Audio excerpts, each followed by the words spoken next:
하나님 말씀 보겠습니다. 하나님 말씀 갈라디아서 6장 1절에서 5절의 말씀 한 절씩 교독하겠습니다. 5절은 다 같이 봉독합니다.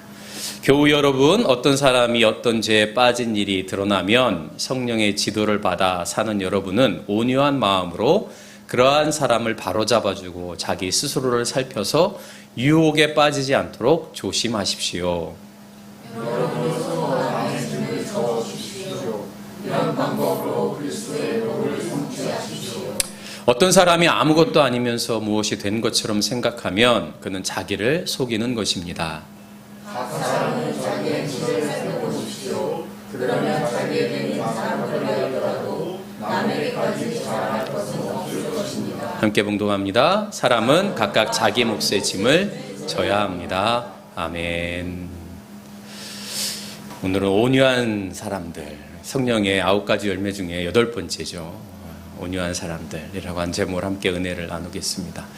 여러분, 8월 하면 생각나는 곤충이 있을까요? 8월? 네. 매미죠, 매미. 그죠, 매미. 지금 매미가 울고 있잖아요. 이게 매미가 가끔 보면 땅에 이렇게 떨어져가지고, 바둥바둥 하는 매미도 있어요. 근데 매미가 되기 전에, 매미 성체, 성충이 되기 전에 탈피를 하게 되잖아요. 이런 모습으로 탈피를 합니다. 제가 아침에 이제 가끔 운동을 하는데, 이렇게 운동하다가 요 밑으로 내려가면 윗몸 일으키게 하는 데가 있거든요. 근데 그 나무 밑에 보니까 요게 이렇게 달려 있더라고요. 이게 이제 탈피를 하는 거고, 이거를 이제 우화라고 표현을 합니다. 우화. 이런 식으로 탈피를 하는 거죠. 근데 여러분, 이 매미의 날개를 보면 좀 이상하죠. 바로 이 부분이 보면 장애가 생긴 겁니다. 그러니까 우화를 하다가 그 애벌레 성충으로 이렇게 탈피를 하는 과정에서 이제 이렇게 하다가 이렇게 날개가 접히는 경우들이 있대요. 그러면 아무래도 생존하는데 어려움이 있겠죠. 환경적인 요인도 있고요. 또는 영양 부족으로 생길 수도 있대요. 그리고 그 유전적인 요인도 있다고 합니다. 그러니까 사람도 장애가 생기는 경우들이 있는데 그거하고 매우 비슷한 것들이죠. 생존하는데 되게 어려울 거고, 아마 짝짓기나 여러 가지 하는데 매우 어려움이 있겠는데, 저는 이 껍질들을 보면서 살아간다고 하는 것은 이렇게 매미처럼 끊임없이 이렇게 탈피하는 과정이지 않을까? 우리가 성장을 한다고 하는 것은 저렇게 그 껍질이라고 하는 그 보호 안에 있는 것이 아니라 끊임없이 그것을 벗어 던지는 과정 속에서 우리가 성장을 하는 거죠. 여전히 우리가 어린아이의 생각을 가지고 나이가 먹으면 그건 어른이라고 사실은 할 수 없는 거죠. 그럼에도 불구하고 사실은 우리의 모습 속에 보면 나이만 먹었지 여전히 어린아이 같은 철없는 그런 모습을 또 발견하기도 합니다. 내 안에 여전히 극복하지 못한, 또는 벗어버리지 못한 이런 껍질이 있는 거죠. 신앙생활도 마찬가지인 것 같아요. 우리가 신앙의 연수, 나는 모태신앙이야, 나는 몇 년을 신앙생활했어, 나는 뭐 20년 30년 교회를 다녔어. 그런데도 여전히 아주 작은 그 껍질 안에서 스스로를 그냥 만족하며 사는 모습을 우리는 보게 됩니다. 여전히 우아하지 못한 우리의 모습을 보게 되죠. 그래서 이 갑각류 크리스찬이라고 하는 책이 있습니다. 그럼 갑각류 아시죠? 갑각류, 뭐 가재라든지 뭐 바닷가재 뭐 이런 것들이 갑각류잖아요. 이 갑각류는 아주 튼튼한 껍질에 이 연한 속살을 보호하고 살아가죠. 그래서 이 갑각류 크리스찬이라고 하는 책에 보면 이런 구절이 있어요. 우리 같이 한번 읽습니다. 시작. 우리나라 크리스찬들은 다 갑각류야. 겉모습은 엄청 단단하고 흔들림이 없어 보이는데 실상 그 속은 연약한 살로 가득 채워진 갑각류. 그러다 보니 겉으로 드러나는 것들에 더 집착해. 새벽기도, 11조, 술, 담배 안 하기 등등. 속이 허할수록 밖으로 드러내는 이런 신앙 형태에 더 집착하지. 왜 그런지 알아? 겉이 무너지면 속까지 다 무너지기 때문이야. 예. 이 책을 지은 사람이 바로 이 분입니다. 옥성호라고 하는 분인데요. 여러분 어때요? 표현이 현대인의 아니면 한국교회의 모습을 잘 드러내고 있다고 볼 수 있겠죠.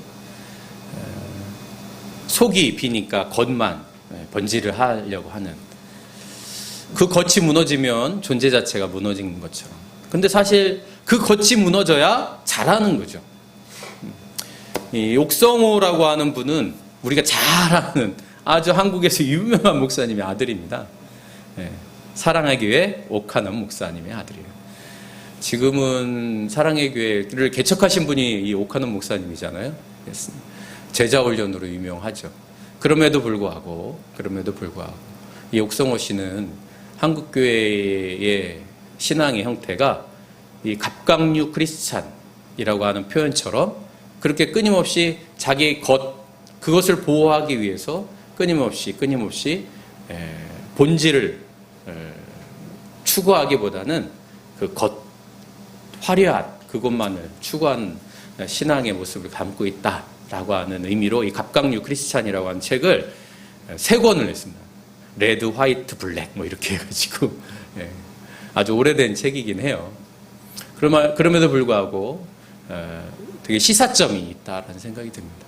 오늘날 우리가 신앙의 길을 걸어갈 때 끊임없이 이 겉모습을 벗어버리지 않으면 우리의 신앙은 여전히 작은 모습으로 남게 되죠. 예수님 앞에 바리새인이 한 명 왔어요. 바로 니고데모입니다. 이 니고데모가 예수님 앞에 나와서 이야기할 때에 예수님께서 이렇게 말씀하시죠. 내가 진정으로 너에게 말하는데 거듭나지 않으면 하나님 나라를 볼 수 없다. 거듭나지 않으면, 다시 태어나지 않으면 하나님 나라에 들어갈 수 없다는 거예요. 다시 태어난다는 것, 거듭난다고 하는 것. 그래서 예수님께서 물과 성령으로 거듭나야 된다. 결국 우리가 신앙의 길을 걸어가면서 예수 그리스도를 닮아가는 것이 우리의 최종 목적이라면, 그리고 그 예수님을 닮아가는 삶을 살아가면서 하나님 나라에 들어가길 원한다면 우리는 우리 안에 있는 이 속살, 본질, 신앙의 정수를 잘 보존하면서 그것을 점점점 키워가야 된다. 그냥 껍데기 안에서 자기를 보호하려고 하는. 그래서 갑각류 크리스찬에 나와 있는 것처럼 늘 불안한 신앙인으로 존재해서는 안 된다는 거죠. 니고데모와 예수님의 대화는 우화, 탈피 또는 거듭남, 다시 태어난다라고 하는 것이 어떤 의미인가, 그리고 우리의 신앙이 어떻게 나가야 되는가라고 하는 것을 잘 보여주고 있다고 하는 것이죠. hin참 매미의 울음소리가 가능한 이유는 저렇게 자기 안에 있는 껍질을 벗어 던질 때 가능한 일인 거예요. 믿음의 사람들이 이 땅에서 빛과 소금의 역할을 감당하기 위해서는 이렇게 때로는 무모한 듯 보이지만, 때로는 두렵고 불안한 일이지만 끊임없이 껍질을 벗어 던지지 않고서는 나아갈 수 없는 길이라는 거죠. 그러한 의미에서 성령의 9가지 열매는 우리가 어떻게 이 껍질을 벗어낼 수 있는가라고 하는 것을 보여주고 있다는 거예요. 여러분, 우리가 지금까지 7개를 했었잖아요. 첫 번째가 뭐예요? 사랑. 그 다음에 기쁨, 평화, 인내, 그리고 친절, 선함, 또 뭐가 있죠, 하나? 신실. 지난주에 신실. 이렇게 7가지가 있잖아요. 이 7가지는 끊임없이 우리의 삶 속에서 벗어 던지는 과정 속에서 얻어지는 열매라는 거예요. 오늘 마지막으로 온유에 대한 말씀, 8번째죠. 온유에 대한 말씀을 함께 나누기를 원합니다. 여러분, 온유라고 하면 어떤 느낌이 들어요? 마음이 편안하죠. 온유한 사람 보면 어때요? 마음이 따뜻해지고, 마음이 편안해지고, 또 그런 사람 옆에 있고 싶어 하잖아요. 성재 고약한 사람들, 그죠? 그런 사람들 옆에 있으면 불안해. 언제 어떻게 변할지 모르잖아요. 근데 온유한 사람을 보면 어떤 상황 속에서도 늘 한결같은 모습을 보여줍니다. 이 헬라어로는 프라우스라고 하는 이 말인데요. 따뜻하고 부드럽다라고 하는 이 온유함의 본질은 뭐냐면, 야생이었던 것이 길들여져서 부드럽게 되는 것을 말합니다.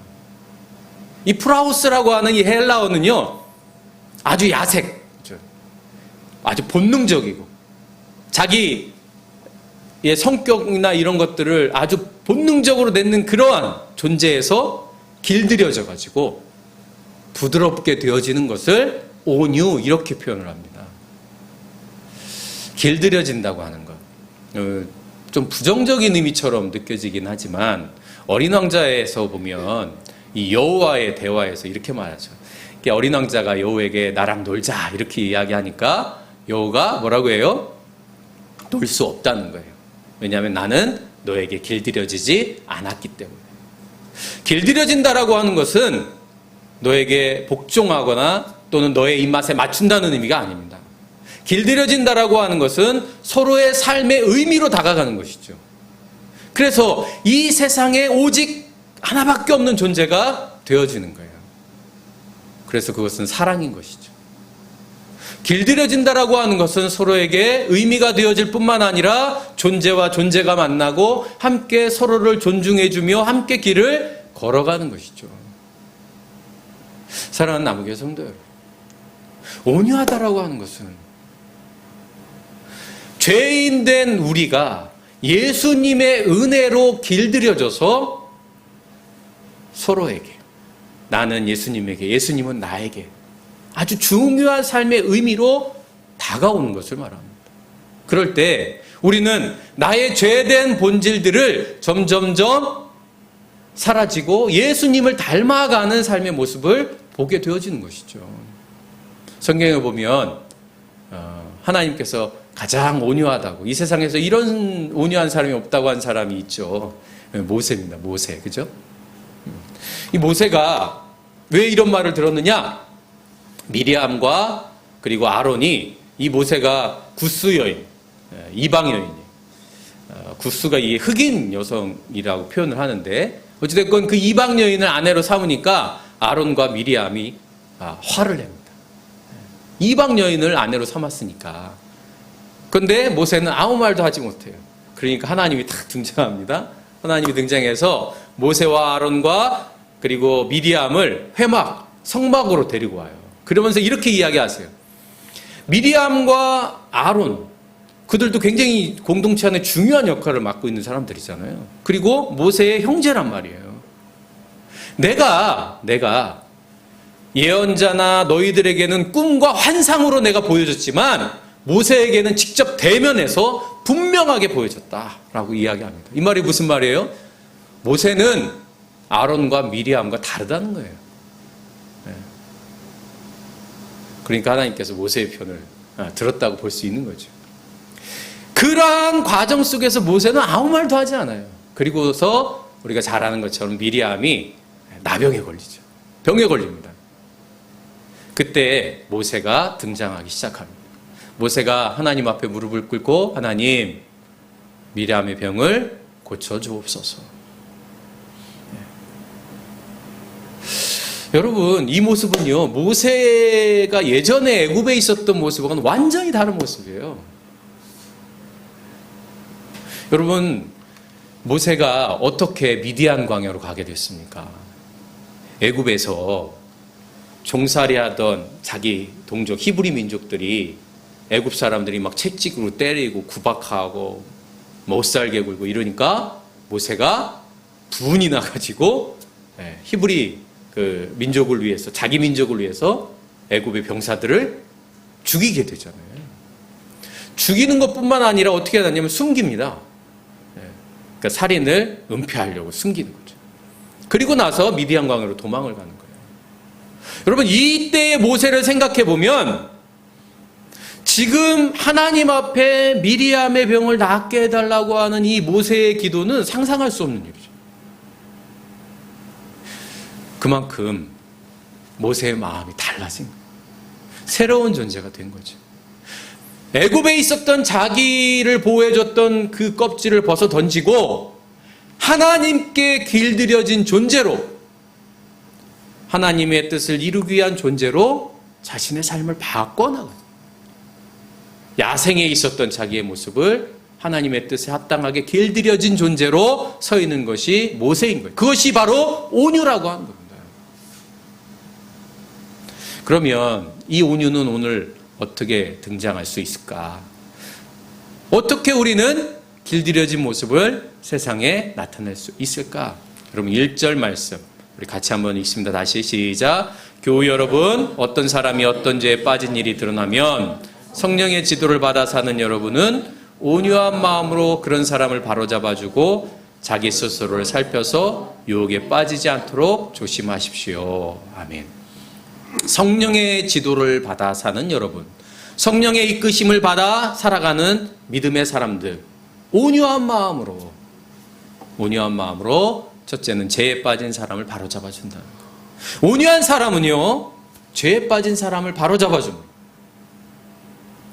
우리가 사람을 변화시키는 것은 강함이라고 생각합니다. 강함. 그런데 그렇지 않다는 거예요. 사람을 변화시키고 사람을 이끌어가는 것은 강함이 아니라 온유함이라. 온유한 사람이 타인을 변화시키고 타인을 따뜻하게 하고 부드럽게 만들어가는 것이죠. 여러분, 바울은 아주 간단하게 얘기하면 율법주의자입니다. 율법을 지켜야 구원에 이르고 하나님 나라에 들어갈 수 있다고 믿었던 사람이에요. 이것이 바리새인들이 보통 가지고 있었던 생각이죠. 그래서 율법을 지키지 않는 사람은 죄인이에요.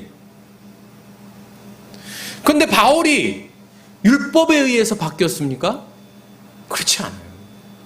바울이 예수님을 핍박하던 사람에서 예수님을 전하는 자로 바뀌게 되어진 그 다메섹으로 가는 길에서 그가 변화되어진 것은 강력한 힘이 아니라 하나님의, 예수님의 은혜였던 것이죠.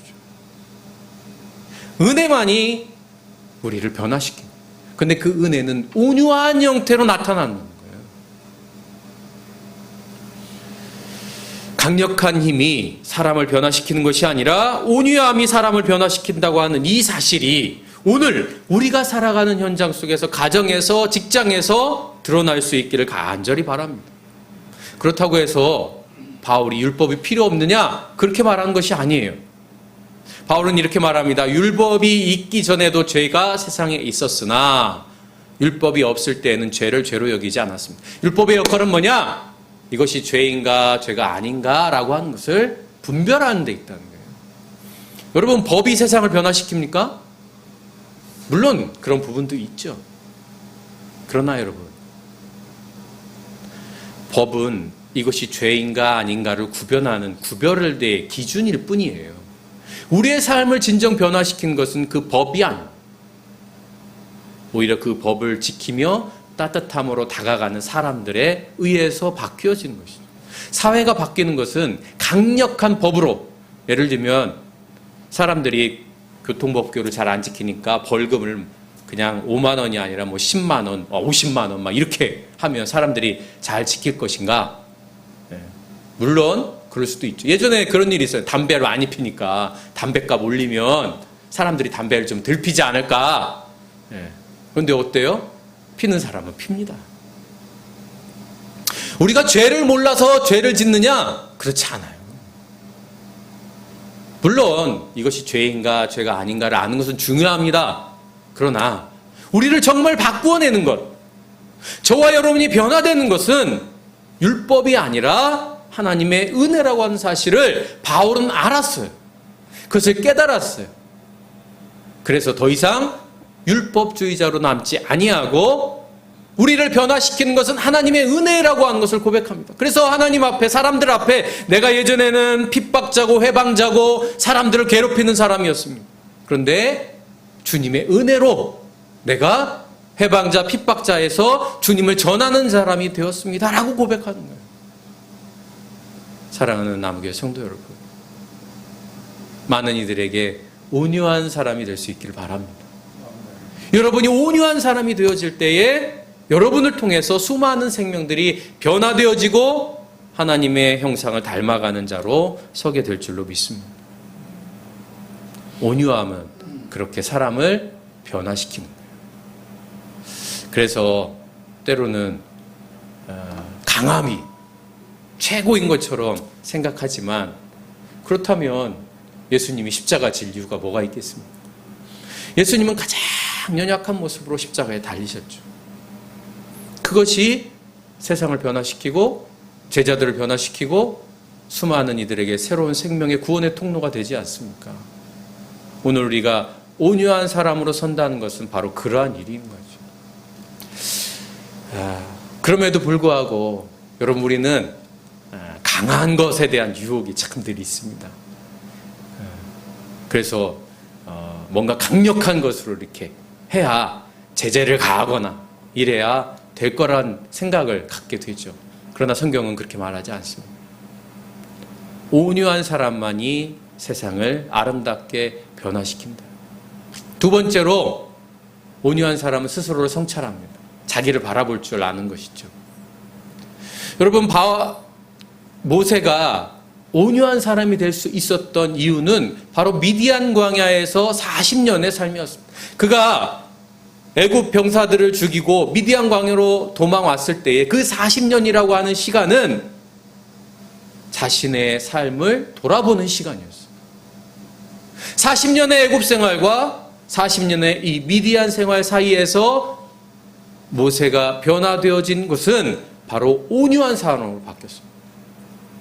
온유라고 하는 것은요, 외유 내강이에요. 그래서 자기의 힘을 조절할 수 있는 능력이 있는 사람. 때로는 화가 나고 때로는 분노하더라도 그것을 조절할 수 있는 사람, 제어할 수 있는 사람. 우린 그러한 사람을 온유한 사람이라고 말합니다. 모세가 애굽에 있을 때는 그걸 조절하지 못했어요. 그래서 살인을 하게 되어진 것이죠. 그런데 미디안 40년 생활하면서 그는 자기가 양을 기르듯이, 양을 돌보듯이 자기를 돌보시는 하나님의 은혜로 하나님의 은혜 안에 길들여진 존재가 되어졌다는 거예요. 그렇기 때문에 모세는 하나님의 도구가 되어진 거예요. 하나님의 지팡이가 되어질 수 있었던 거예요. 사랑하는 남우교회 성도 여러분, 하나님께 길들여진 저와 여러분이 될 수 있기를 바랍니다. 그러기 위해서는 끊임없이 스스로를 바라볼 수 있어야 돼요. 나는 하나님 앞에 어떤 존재인가? 나는 십자가 앞에 어떤 존재인가?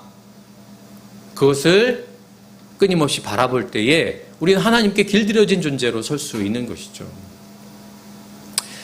그러기 위해서는 이 제어하는 능력이 필요한데, 제어하지 못하면 죄를 짓게 되어지는 거예요. 바울이 말합니다. 사람이 시험을 당하는 것은 각각 자기의 욕심에 이끌려서 꿰매 빠지기 때문인데, 욕심이 잉태하면 죄를 낳고 죄가 자라면 죽음을 낳습니다. 우리의 욕망을 제어할 수 있는 능력, 이 능력이에요. 능력. 그것이 온유함이에요. 나의 마음을 제어하고 나의 욕심을 제어하고 통제하고 조절하고. 믿음의 사람들은 십자가를 바라보면서, 하나님을 바라보면서 이것을 조절할 수 있는 능력을 키워낼 수 있는 사람들인 거예요. 그래서 다른 사람은 분노한다 할지라도, 화를 낸다 할지라도 끊임없이 자기를 바라보면서 그 마음을 조절할 수 있는 거예요. 이 더운 여름, 여러분 얼마나 막 화가 나고 그런 일들이 많습니까? 그럴 때마다 여러분 스스로를 바라보면서, 하나님, 제 마음을 잘 길들여 주세요. 하나님, 주님의 손에 잘 길들여지길 바랍니다. 그런 기도가 저 여러분 가운데 있기를 간절히 바랍니다. 마지막으로 세 번째는 필연적으로 겸손한 태도를 가질 수밖에 없습니다. 겸손해질 수밖에 없는 거예요. 예수님이 이렇게 말씀하시죠. 우리 같이 읽습니다. 시작. 수고하며 무거운 짐을 진 사람 모두 내게로 오너라. 내가 너희를 쉬게 하리라. 나는 마음이 온유하고 겸손하니 내 멍에를 메고 내게 배워라. 그러면 너희는 마음의 쉼을 얻을 것이다. 아멘. 주님은 말씀하십니다. 나는 마음이 온유하고 겸손하다. 온유한 사람은 반드시 겸손의 태도와 모습을 갖출 수밖에 없습니다. 끊임없이 자기를 성찰하면서, 자기 마음을 조절하면서, 통제하면서, 제어하면서 나아가는 사람들의 모습은 겸손의 모습인 것이죠. 그 겸손이 누군가를 바꿔내고 변화시키고 물들이게 되어지는 그런 삶을 살아가게 되어집니다. 그래서 오늘 4절에 보면 자기 행세를 살펴보십시오. 그러면 자기에게는 자랑거리가 있더라도 남에게까지 자랑할 것은 없을 것입니다. 내 스스로 나에게는 자랑거리가 있으나 내 스스로 만족하고 내가 하나님 앞에 온전한 존재로 서기를 소망하는 그 마음, 내가 이렇게 노력하는구나, 스스로 자존감을 가질, 그렇게 한다 할지라도 그 자존감이 다른 사람에게 자랑거리로 나지는 않는다는 거예요. 여러분, 믿음의 사람들은요, 자존감이 있는 사람입니다. 내가 하나님 앞에 사랑받는 존재로 내 스스로 생각해야 돼요. 그러나 그것이 누군가에게 자존심으로 나와가지고 나보다 못한 사람, 나는 저 사람보다 더 위에 있는 사람, 이렇게 생각할 수는 없다는 거예요. 그것이 자기를 성찰하는 사람들의 겸손한 태도인 것이죠. 온유한 사람은 그렇기 때문에 다른 사람 앞에서 교만하지 않습니다. 거만할 수가 없습니다. 온유한 사람은 끊임없이 다른 사람을 섬기고 다른 사람 앞에 하나님의 사랑받는 존재로 내가 당신을 섬깁니다 라고 하는 마음으로 나아갈 수밖에 없는 것이죠. 사랑하는 남우교회 성도 여러분, 이것이 성령의 열매입니다. 내가 노력한다고 애쓴다고 참 되기가 어려운 문제입니다. 오직 성령을 바라보면서 성령의 은혜 가운데 살아가는 저와 여러분이 맺어질 수 있는 이 열매, 온유함, 끊임없이 주님께 길들여지기를, 예수 그리스도께 길들여지기를 소망하면서 저와 여러분이 나아갈 때에 누군가 여러분을 통해서 구원의 길로, 또 여러분을 통해서 하나님의 은혜로 나아가는 은혜의 통로, 축복의 통로가 되어질 줄로 믿습니다. 그러기 위해서 끊임없이 십자가 앞에 스스로를 바라보면서 겸손한 모습으로 늘 주님을 따라가는, 그래서 마침내 내가 해야 할 일, 나의 몫을 끝까지 책임지는 책임 있는 믿음의 사람이 되어서 하나님을 기쁘시게 하는 저와 여러분이 될 수 있기를 간절히 바랍니다.